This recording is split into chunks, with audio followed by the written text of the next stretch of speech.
হযরত জিবরাইল আলাইহিস সালাম নবী করিম সাল্লাল্লাহু আলাইহি ওয়াসাল্লামকে বললেন, হে মুহাম্মদ, আপনি ইকরা, আপনি পড়ুন, পাঠ করুন।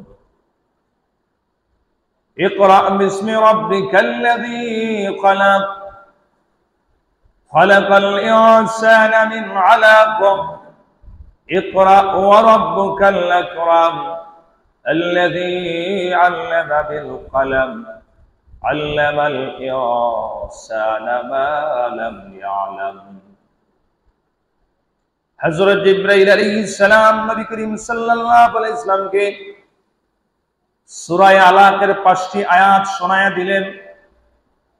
নবী বললেন, মা না বিকারিন, আমি পড়তে জানি না, কারণ আমার নবী ছিলেন নিরক্ষর, উম্মি নবী ছিলেন। দুনিয়াতে কারো কাছে লেখাপড়া তিনি শেখেন নাই।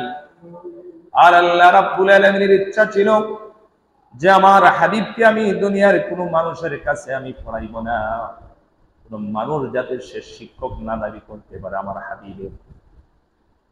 সরাসরি জিবরাইল আলাইহিস সালামের মাধ্যমে তিনি ওহী দিয়ে দিলেন।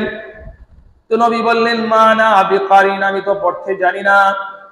জিবরাইল আলাইহিস সালাম নবী করিম সাল্লাল্লাহু আলাইহি ওয়াসাল্লামের সাথে মুআনাকা করলেন, বুকের সাথে বুক মিলাইলেন। এভাবে একবার নয়, দুইবার নয়, তিনবার যখন তিনি মুআনাকা করলেন, জিবরাইল আমিনের বুকের সাথে নবীর বুক মোবারক লাগাইলেন, ছাপ দিলেন।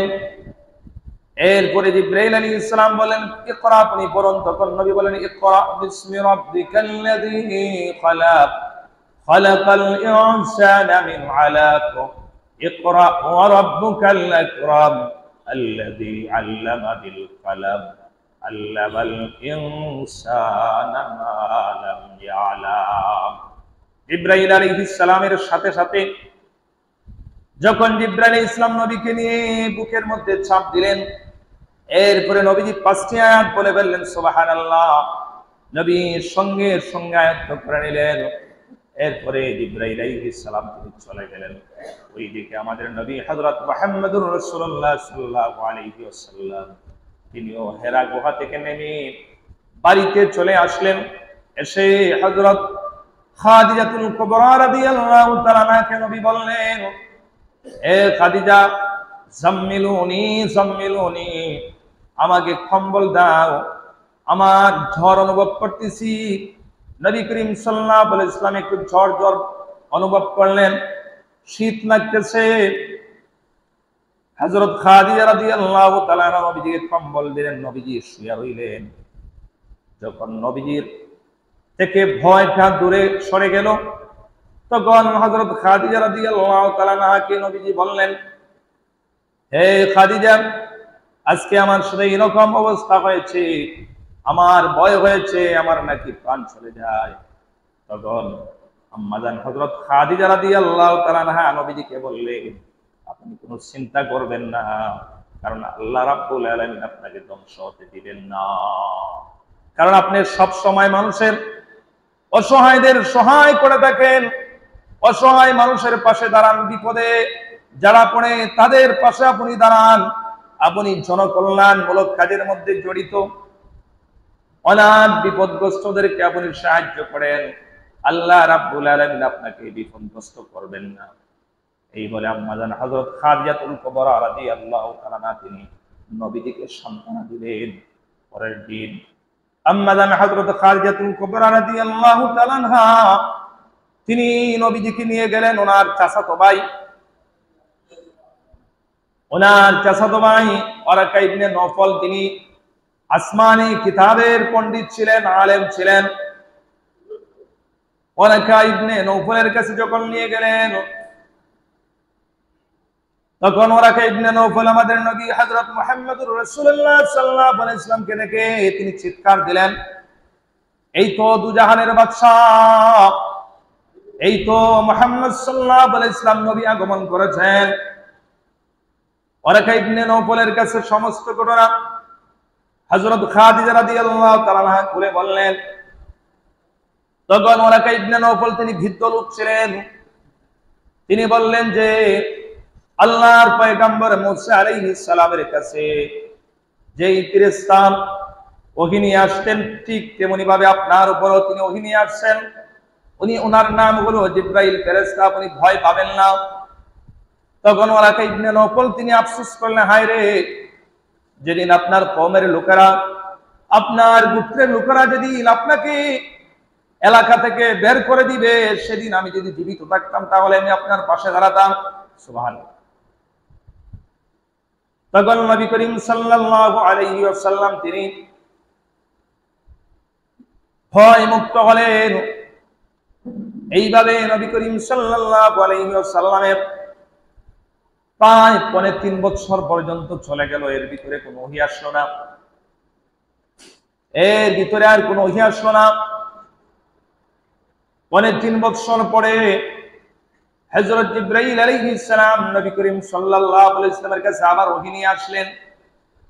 সূরা মুদ্দাসসিরের প্রথম কয়েকটা আয়াত নবীজির উপরে নাযিল করলেন, ওহী নিয়ে আসলেন। তখন জিবরাইল আলাইহিস সালাম বললেন, হে আল্লাহর পয়গম্বর, আল্লাহ রাব্বুল আলামিন আল্লাহর পক্ষ থেকে তিনি কোরআনে কারীমের সূরা মুদ্দাসসিরের কয়েকটা আয়াত আপনার উপরে নাযিল করেছেন। আল্লাহ তাআলা বলেছেন, ইয়া আইয়ুহাল মুদ্দাসসির কুম ফানযির ওয়া রাব্বাকা ফাকাব্বির ওয়া সিয়াবাকা ফাতাহহির। হে চাদর আবৃত, ইয়া আইয়ুহাল মুদ্দাসসির, হে চাদর আবৃত, কুম আপনি উঠুন, ফানযির আপনি সতর্ক করুন, ওয়া রাব্বাকা ফাকাব্বির এবং আপনার পালনকর্তার বরত্ব এবং মহত্ব ঘোষণা করতে থাকুন। সুবহানাল্লাহ। এরপর থেকে নবী করিম সাল্লাল্লাহু আলাইহি ওয়াসাল্লাম তিনি ইসলাম প্রচারের দাওয়াত শুরু করলেন গোপনে গোপনে। নবী করিম সাল্লাল্লাহু আলাইহি ওয়াসাল্লামের যারা কাছের মানুষ ছিলেন,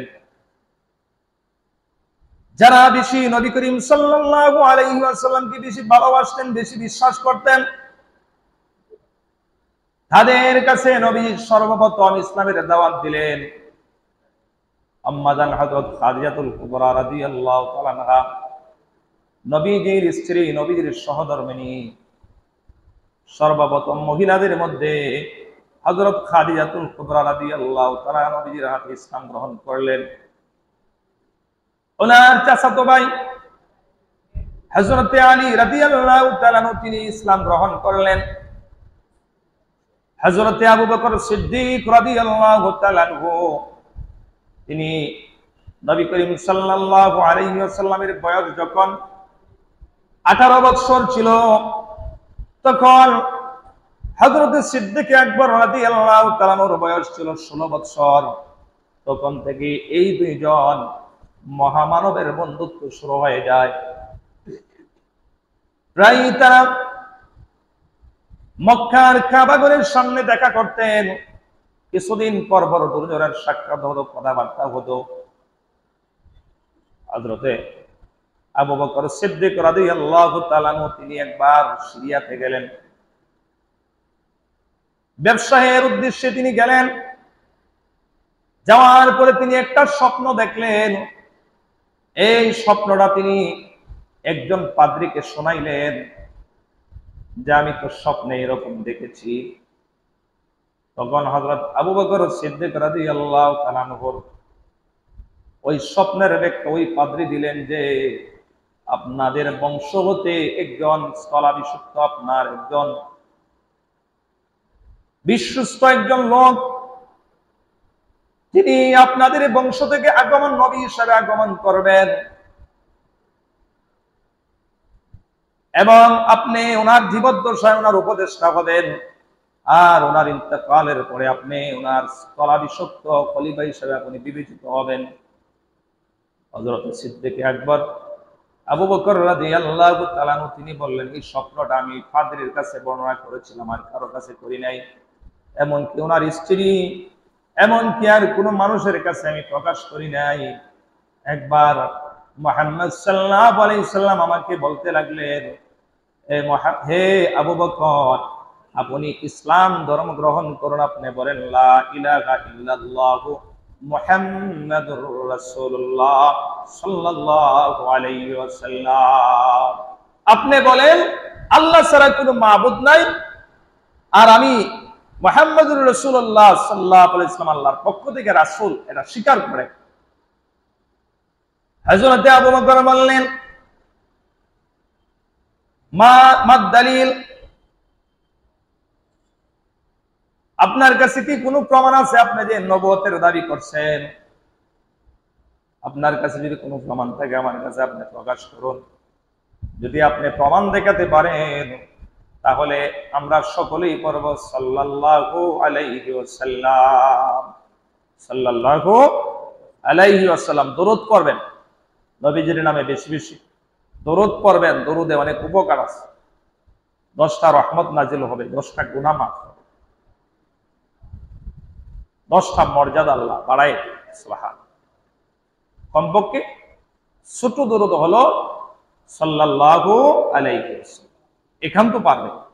বড় দরুদ যদি সময় না পান, সাল্লাল্লাহু আলাইহি ওয়াসাল্লাম, সাল্লাল্লাহু আলাইহি ওয়াসাল্লাম। শুক্রবারে বেশি বেশি রাত্রে থেকে শুরু করবেন দরুদ। একটা ওয়াজিফা বানায় নেবেন, প্রতিদিন 100, 200, 300 যা পারেন পড়বেন। একটা সময়ে এটা ওয়াজিফা হিসাবে পড়বেন। দরুদের এত লাভ, এত উপকার। হযরত আবু বকর সিদ্দিক রাদিয়াল্লাহু তাআলা আনহু বললেন, আপনি পয়গম্বর হলে আমরা সকলেই পড়ব সাল্লাল্লাহু আলাইহি ওয়াসাল্লাম। তখন নবী করিম সাল্লাল্লাহু আলাইহি ওয়াসাল্লাম বললেন, হে আবু বকর, আমার দলিল হলো, নবুয়তের পক্ষে একটা দলিল হলো, আপনি যে শাম দেশে একটা স্বপ্ন দেখেছিলেন, ওই স্বপ্নটাই হলো আমার দলিল। সুবহানাল্লাহ। এই স্বপ্নটাই আমার দলিল। হযরত আবু বকর সিদ্দিক রাদিয়াল্লাহু তাআলা তিনি বুঝে ফেললেন, এই স্বপ্ন তো আমি এক পাদ্রীর কাছে বলেছিলাম, তিনি ব্যাখ্যা দিয়েছিলেন, আর তো কারো কাছে প্রকাশ করি নাই। আমার মনে হয় আল্লাহ রাব্বুল আলামিন আল্লাহর হাবিবকে তিনি জানিয়ে দিয়েছেন, যার কারণে তিনি বলে ফেলছেন। সঙ্গে সঙ্গে হযরত আবু বকর ওনার হাতটা বাড়ায়া দিয়ে বললেন, হে নবী করিম সাল্লাল্লাহু আলাইহি ওয়াসাল্লাম, এই মুহূর্তে আপনি আমাকে কালেমার মালা পরায়া দেন। নবী করিম সাল্লাল্লাহু আলাইহি ওয়াসাল্লাম কালেমা পরায়া দিলেন। হযরত আবু বকর সিদ্দিক রাদিয়াল্লাহু তাআলা তিনি মুসলমান হয়ে গেলেন। সুবহানাল্লাহ। এভাবেই নবীজির সূচনা হলো। ইসলাম ধর্মের যে দাওয়াত দিতেছিলেন, যারা আপনজন ছিলেন তাদেরকে আগে নবী দাওয়াত দিয়েছিলেন, আর তারা ইসলাম কবুল করে দিলেন। সুবহানাল্লাহ। এমনকি রাসূলের একজন কৃতদাস ছিল,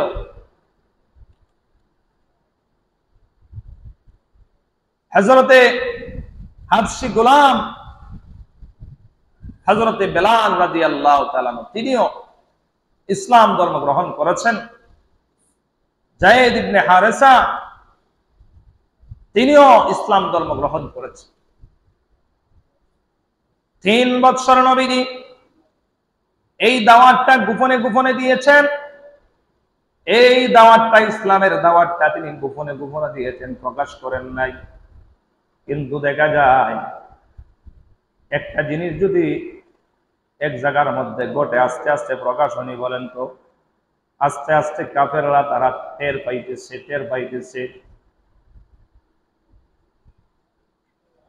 নামাজ 5 ওয়াক্ত ফরজ হওয়ার আগে, 5 ওয়াক্ত নামাজ ফরজ হওয়ার আগে হযরত জিবরাইল আলাইহিস সালাম নবী করিম সাল্লাল্লাহু আলাইহি সাল্লামের কাছে আসলেন। মানুষের আকৃতিতে আসলেন, জামা পাঞ্জাবি টুপি পাগড়ি পরে তিনি নবী করিম সাল্লাল্লাহু আলাইহি সাল্লামের কাছে আসলেন।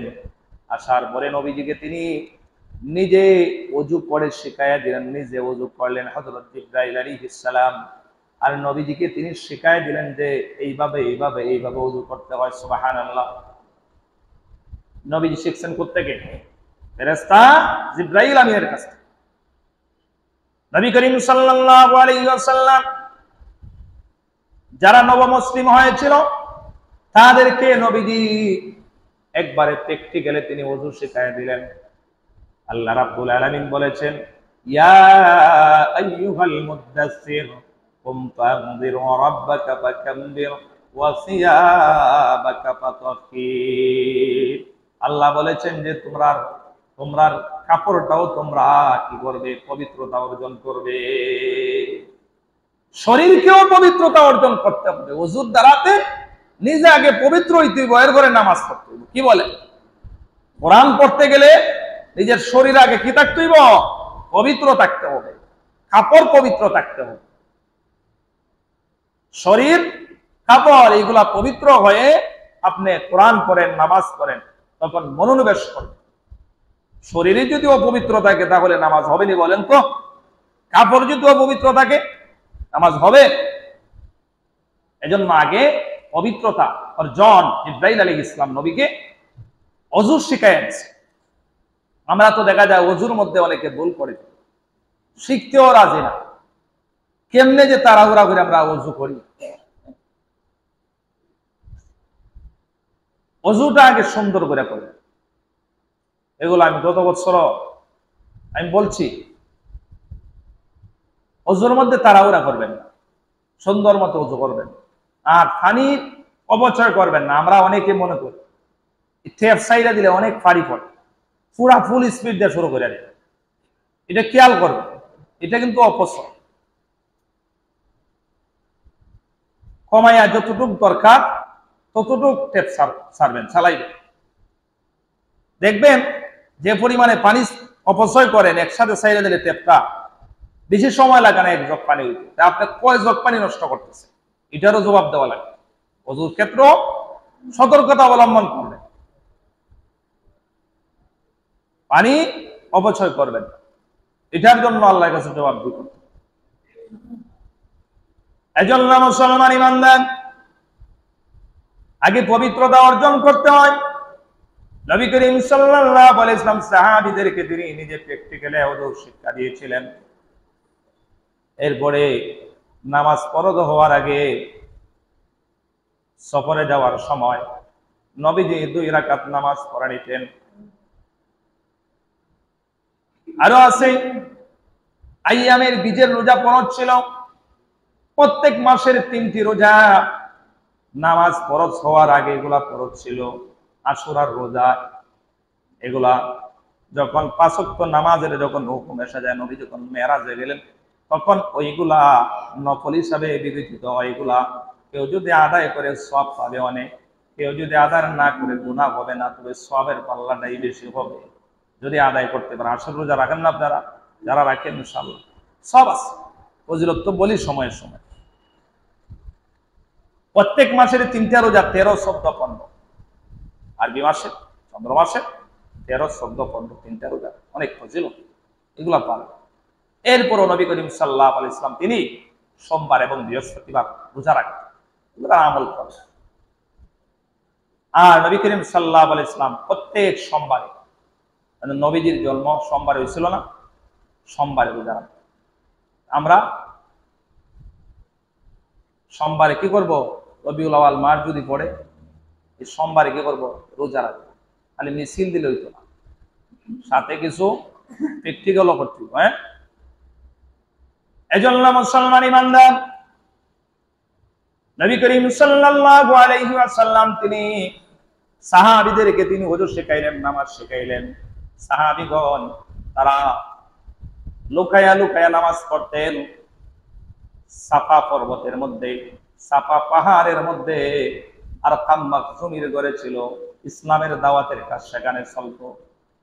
লুকায় লুকায় সেখানে নামাজ শিক্ষা, দিন শিক্ষা, ওযু কেমনে করণ যায়, ওযুর ফরজ কয়টা, গোসলের ফরজ কয়টা, এগুলা শিখা দরকার না?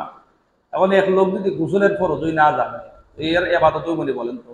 হ্যাঁ, গোসলের ফরজ কয়টা? এখন তো গোসলের কয় ফরজ? হ্যাঁ, 3টি। অনেকে তো কইতে পারছে না। কি কি? ভালোভাবে কুলি করা। ভালোভাবে কি করবেন?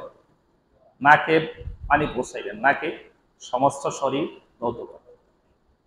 এক লোক আমি ব্রাহ্মণবাড়িয়াতে থাকতে বেচারা এদিকে মাশাআল্লাহ জিকিরও করে, দাড়িউরি নাই একই মুখ, সপ্পা এবার স্যার যদি মোনাজাত করে আপনারা বলবেন এ আমারে তুই আপনারা বড় বড় বুজুর্গ বলবেন ইমাম সাহেব কি দোয়া করে, এত এত সুন্দর দোয়া করে লোক, কিন্তু মুখ নাই কি দাড়ি, কিন্তু বিভিন্ন জায়গার মধ্যে ঘুরো শুইলে বেচারা এটা সন্না। এত সুন্দর মোনাজাত, তারাও তারাই মোনাজাতের মধ্যে যে ওই মোনাজাত হইল শেষ সাত্রে মোনাজাত, আর কি শেষ সাত্রে মোনাজাত কয়েকজন মিল্লা যাও তারা গাইছে শেষে মোনাজাত। এবার স্যার একদিন আমার একজন সভাপতি এবার বিচক্ষণ মানুষ ছিল, আমার ইমাম সাহেব তার একদিন ধর্ম আসছে, আমি একটু আড়ালে, তুমি যে উজু করো এই কি করো গোসল করো, গোসলের ফরজ কয়টা করছে, গোসলের ফরজ আবার আছে নাকি, চিন্তা করছেন কি কয় গোসলের ফরজ আবার আছে না, হে গোসলের ফরজই চিনে না, কিন্তু হে মোনাজাত করলে মনে করবেন হে মনে হয় কত বড় যে কি সাইকোলজি ফিল করে। এখন কোন চাই না ওই লোকটা তার গোসলের ফরজই চিনে না, হে ইবাদত করব, তখন তারে হইয়ে দইল, আমিও সামনে হামলাম যে এইভাবে গোসলের ফরজ হলো তিনটা, ভালোভাবে কুলি করবা, নাকে পানি দিবা, সমস্ত শরীর।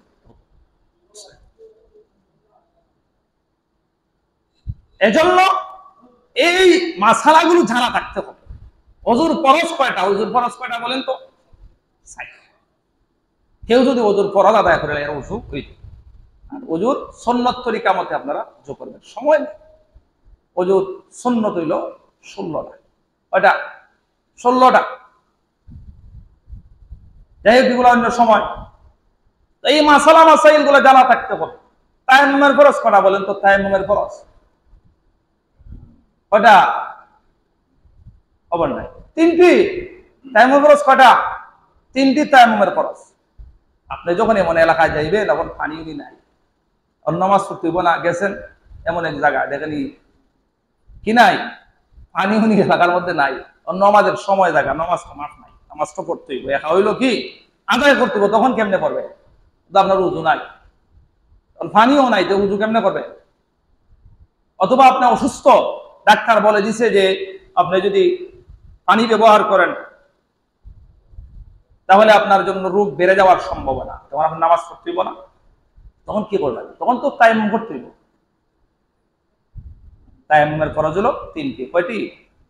এক নম্বরে কি করবেন? নিয়ত করবেন। খেয়াল করে যারা জানেন না বালায় বুঝে, এক নম্বরে নিয়ত করবেন যে আমি পবিত্রতা অর্জনের জন্য কি করতেছি? তায়াম্মুম করতেছি, নিয়তটা। দুই নম্বরে হলো বালু অথবা মাটি, এভাবে হাতে জমিনের মধ্যে লাগাইবেন, এটা যারা দিবেন সমস্ত মুখ মাসে করবেন একবার ভালো করে, হলো দুই নাম্বার। তিন নাম্বারে আরেকবার আপনি হাত এইভাবে মারবেন জমিনের মধ্যে অথবা পাথরের মধ্যে, যদি মাটি না থাকে পাথর দেওয়া হয়, ইট দেওয়া হয়, ডাইন হাতের কনি পর্যন্ত ভালো করে মাসে করবেন, এরপরে বাম হাতের কনি পর্যন্ত ভালো করে মাসে করবেন, আপনার তায়াম্মুম পবিত্রতা অর্জন হয়ে গেছে। এটা তো কখন? যখন পানি পাওয়া যাবে না, অথবা অসুস্থ বেশি, এত জ্বর আসছে বা মারাত্মক রোগ, আপনি পানি ব্যবহার করতে পারবেন না তখন। এখন যদি আপনার পানি ব্যবহার করতে পারেন, সামান্য জ্বর বা সামান্য অসুস্থ, তখন তায়াম্মুম হলো ওই বলেন তো। খেয়াল করতে হবে, আমি গেছিলাম রাসূলের আলোচনা করতেছি, আসলে এগুলো সুন্নতের ভিতরে, এগুলা ফরজের ভিতরে, এজন্য আসলোর সামনে বলে দিলাম, অনেকের এগুলো অজানা। ইবাদত করবেন কেমনে আসলে জানতে হবে, এজন্য আল্লাহ তাআলা পবিত্র কোরআনে কারীমের মধ্যে বলেন, কুল হাল ইয়াস্তাউিল্লাযীনা ইয়া'লামুনা ওয়াল্লাযীনা লা ইয়া'লামুন। আল্লাহ রাব্বুল আলামিন বলেন, হে রাসূল আপনি বলুন, যারা জানে আর যারা জানে না তারা কি উভয়ের সমান? না, তারা উভয়ের সমান না। যারা কোরআনে কারীমের যাদের মধ্যে ইলম আছে, যাদের ফিকহের ইলম আছে, মাসলা মাসাইলের ইলম আছে, যারা জানে আর যারা জানে না তারা সমান না। তাদের মর্যাদা যেমন আল্লাহর কাছে আছে, তেমনি ভাবে মহান রাব্বুল আলামিনের কাছে যেমন আছে, তেমন মানুষের কাছেও তাদের মর্যাদা আছে। এজন্য মুসলমান ইমানদার জানতে হবে আমরা যদি ইবাদত বন্দি করতে হয়, মাসালা মাসাইলগুলো আমাদের জানা ফরজ, কতটুকু ফরজ, যতটুকু দরকার। তবে আলোচনা হয়েছিল যে নবী করিম সাল্লাল্লাহু আলাইহি ওয়াসাল্লাম তিনি 3 বছর গোপনে গোপনে ইসলামের দাওয়াত দিয়েছেন। সাফা পর্বতে আর কাম মাখজুমির গড়ে তিনি এই দাওয়াতি খাস পরিচালনা করেছিলেন। এর মধ্যে গোপনে গোপনে যে দাওয়াত দিয়েছিলেন 39 জন মুসলমান হয়েছিলেন। কয়জন? 39 জন। এই খবরটা মক্কার কুরাইশ কাফেরদের কাছে পৌঁছে গেছে যে মুহাম্মদ নাকি একটা নতুন ধর্মের মানুষদেরকে দাওয়াত দিচ্ছেন। আমরা 360টা মূর্তির পূজা করি, আর উনি মানুষকে লা ইলাহা ইল্লাল্লাহ, আল্লাহ ছাড়া কোনো মাবুদ নেই, এক আল্লাহর ইবাদত করার জন্য বলে। এটা তো বোকামি, এটা তো বুঝে ধরে না। আমরা 360টা খোদার পূজা কি করি, ইবাদত বন্দি করি, আর উনি কয় এক আল্লাহর ইবাদত করতে। তখন দেখা যায় নবীর বিরুদ্ধাচরণ হয়ে গেল। তখন এই লিডাররা যারা আগে নবীজির আলামিন উপাধি দিয়েছিল, বিশ্বাসী উপাধি দিয়েছিল, তারা এখন নবীর কি হয়ে গেছে, শত্রু হয়ে গেছে। আল্লাহ রাব্বুল আলামিন নবীকে জানায় দিলেন, এতদিন তো আপনি গোপনে গোপনে ইসলাম প্রচার করছেন, এখন আর গোপনে না, 3 বছর পার হয়ে গেছে, এখন আপনি প্রকাশ্যে ইসলাম প্রচার করুন। আল্লাহ তাআলা বলেন, ইয়া আইয়ুহার রাসূল বাল্লিগ মা উনজিলা ইলাইকা মির রাব্বিক, অর্থাৎ হে রাসূল, আপনার প্রভুর পক্ষ থেকে আপনার প্রতি যা নাযিল করা হয়েছে, অবতীর্ণ করা হয়েছে, আপনি তা প্রচার করুন, আপনি তা প্রচার করুন। নবী করিম সাল্লাল্লাহু আলাইহি ওয়াসাল্লাম তিনি মক্কার কুরাইশ কাফেরদেরকে সম্বোধন করে বললেন, তাদেরকে বিভিন্ন দাওয়াত দিলেন। মক্কার কুরাইশ কাফেররা তারা এক পাহাড়ের মধ্যে তারা সমবেত হলো। নবীজি আহ্বান করলেন, হে মক্কার কুরাইশ কাফেররা, এই মুহূর্তে আমি যদি তোমাদেরকে বলি পাহাড়ের পাদদেশে শত্রুপক্ষ তোমাদেরকে ঘেরাও করে ফেলেছে, এই মুহূর্তে তোমাদের উপর ঝাঁপিয়ে পড়বে, তাহলে কি তোমরা আমার কথা বিশ্বাস করবে? তখন ওই মক্কার কুরাইশ কাফেররা এক বাক্যে সকলে বলেছিল, এক সুরে তাল মিলিয়ে তারা বলেছিল যে অবশ্যই আমরা আপনার কথা বিশ্বাস করব, কারণ আপনি জীবনে কোনোদিন মিথ্যা কথা বলেননি, অতীতে কোনোদিন মিথ্যা কথা বলেন না, এজন্য আমরা আপনার কথা বিশ্বাস করব। নবী করিম সাল্লাল্লাহু আলাইহি ওয়াসাল্লাম বললেন, তাহলে শোনো, এই পাহাড়ের পাদদেশের কথা যে আমি বলছি শত্রুপক্ষ লুকিয়ে আছে, এর চাইতে আমি তোমাদেরকে এর চাইতে ভয়ঙ্কর পরিণতির কথা বলছি।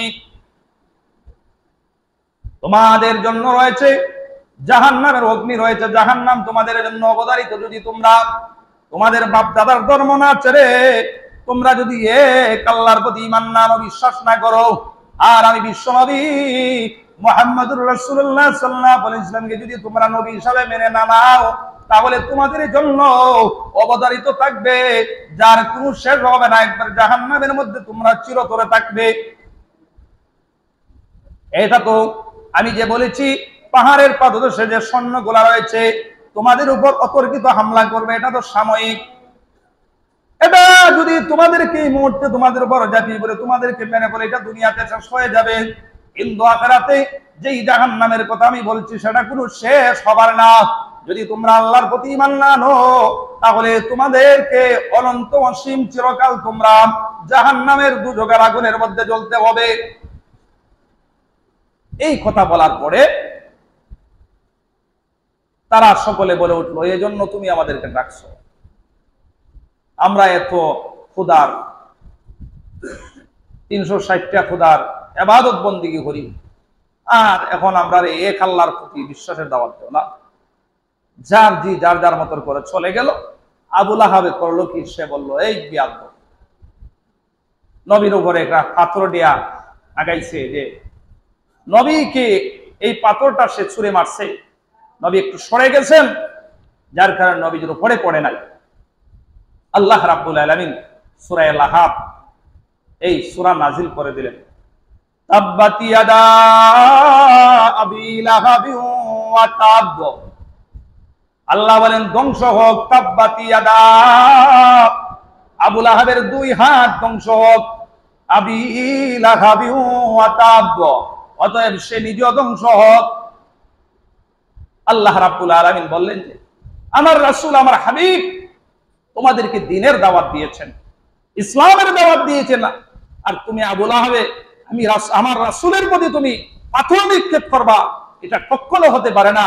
আল্লাহ বললেন, তুমি আবু লাহাব রে, আল্লাহ বদ্ধ দিলেন যে দেখো তুমি তোমার 2 হাত এবং তুমি নিজেও ধ্বংস। এজন্য বদরের যুদ্ধের মধ্যে অন্যান্য লিডাররা, আবু জেহেল, বিভিন্ন আরো যে লিডার আছে তারা অংশগ্রহণ করেছিল। আবু লাহাব সে যায় না, সে টাকা দিয়া সে একটা অজুহাত দেখাইয়া বাহানা দেখাইছে যে আমি অংশগ্রহণ করবো না, কারণ সে জানে এরা তো আরবি, এই যে মক্কার কাফেররা এরা আরবি কিন্তু সকলেই বুঝে, আরবদের স্বজন্ম তো আরবি সম্পর্কে ধারণা আছে যে আল্লাহ তাআলা নাজিল করছেন যে আমার তুই আর ধ্বংস, আমিও ধ্বংস, আমি যদি বদরের যুদ্ধে যাই তাহলে আমার ধ্বংস তো অনিবার্য, আমার আগে না। তো সঙ্গে সঙ্গে এই বদরের যুদ্ধের মধ্যে অংশগ্রহণ করে না, আবু জাহল এই যুদ্ধের মধ্যে মারা যায়। কিন্তু আবু লাহাব এর পরিণত হয়েছিল, এমন রোগে রোগাক্রান্ত হয়েছিল যে তার শরীর সমস্ত পচতে পচতে এত কষ্ট পাইয়া সে মারা গেছে যার নজিরবিহীন তুলনা। এজন্য মুসলমান ইমানদার, আমরা রাসূলের সুন্নাত মোতাবেক চলবো। আসলে সময় সংক্ষিপ্ত হয়ে আসছে। রাসূলের আলোচনা আমরা কি আলোচনা সারা বছর, আমি তো গত সপ্তাহের আগের সপ্তাহে বলেছি, সারা বছরও যদি আলোচনা করি এরপর আলোচনা শেষ হতো। কারণ সবচাইতে প্রশংসা কারো হয়? সমস্ত মাখলুকাত আল্লাহর প্রশংসা করে, আল্লাহর পরে যার প্রশংসা করা হয় তিনি হলেন মুহাম্মদুর রাসূলুল্লাহ সাল্লাল্লাহু আলাইহি ওয়াসাল্লাম। এজন্য রাসূলের আদর্শ আমরা ফিটিং করতে খালি যদি একদিন মিছিল দিলাই, মিটিং করে লাই, বলে আমি ফজরের নামাজ পড়তাম না, তো ওই বলি রাসূলের সুন্নাত আমি মানবো না, তাহলে হবে? আরে শোনেন, হাদিস শোনেন, মান তামাসসাকা বিসুন্নতি ইনদা ফাসাদা উম্মতি ফালাহু আজরু মিয়াতা শাহীদ। রাসূল করিম সাল্লাল্লাহু আলাইহি ওয়াসাল্লাম ইরশাদ করেছেন, আর শেষ জামানায় আমার কোন উম্মত যদি আমার একটা আদনা একটা সুন্নতরে যদি সে জিন্দা করে, এই সুন্নতের যদি সে অনুসরণ করে, তাহলে 100 শহীদের সওয়াব তার আমলনামায় দেওয়া হবে। সুবহানাল্লাহ। তার বিরুদ্ধে জিহাদ করতে এদিকে তো ভয় আছে, রাসূলের সুন্নতগুলা এখন আঁকড়ে ধরে। যখন জিহাদ ফরজ হয়ে যাবে তখন এই মুসলমানের জন্য জিহাদের মধ্যে অংশগ্রহণ ফরজ। তখন তো ফরজ যখন হইব তখন তো কেউ আর বাদ করতে পারবে না। ফরজ যদি জিহাদ হয়ে যায় তখন কেউ অবহেলা করার সুযোগ নাই, অবহেলা করলে আল্লাহর পক্ষ থেকে গজব লাগবে। আর এখন যেহেতু এই পরিস্থিতি আইছে না, তখন আমরা রাসূলের সুন্নতগুলো আমরা মেনে চলি। কি বলে? রাসূলের সুন্নাত যদি আমরা আঁকড়ে ধরি, আল্লাহর বিধান মতো যদি আমরা চলি, তাহলে আমাদের জীবনে আসবে শান্তি, আমাদের দুনিয়ার জীবন সুখ। যদিও কিছু অশান্তি থাকে মুমিনের জন্য, আসলে সুখ দুঃখ বেশি, একটু সুখের তুলনায় দুঃখ বেশি থাকে, দুঃখ বেশি থাকে মুমিনের জন্য। কারণ তারে যে আল্লাহ তাআলা বদলা দিবেন আখিরাতে। কারণ বেঈমানের লাগি আখিরাতে কোনো অংশ নাই। যে বেঈমান অবস্থায় মারা যাবে তার কোনো আখিরাতে কি নাই? অংশ নাই। সে তো জান্নাত পাইবে না, তার তো জাহান্নাম। এজন্য যারা মুমিন সৎপথে চলবে তাদের একটা বিপদ আসবে, তাদের বাধা বিভক্তি একটু চলবেই। হ্যাঁ, দুনিয়ার জীবনে চলতে গেলে কষ্ট। আমার যদি সাময়িক কিছু কষ্ট হয়, আখিরাত যদি আমার সুন্দর হয়, তো অসুবিধা আছে? অসুবিধা আসেনি বলেন? আল্লাহ পাক আমাদের সকলকে যেন সুন্নতের উপর আমল করার তৌফিক দান করেন। সকলে বলেন আমিন।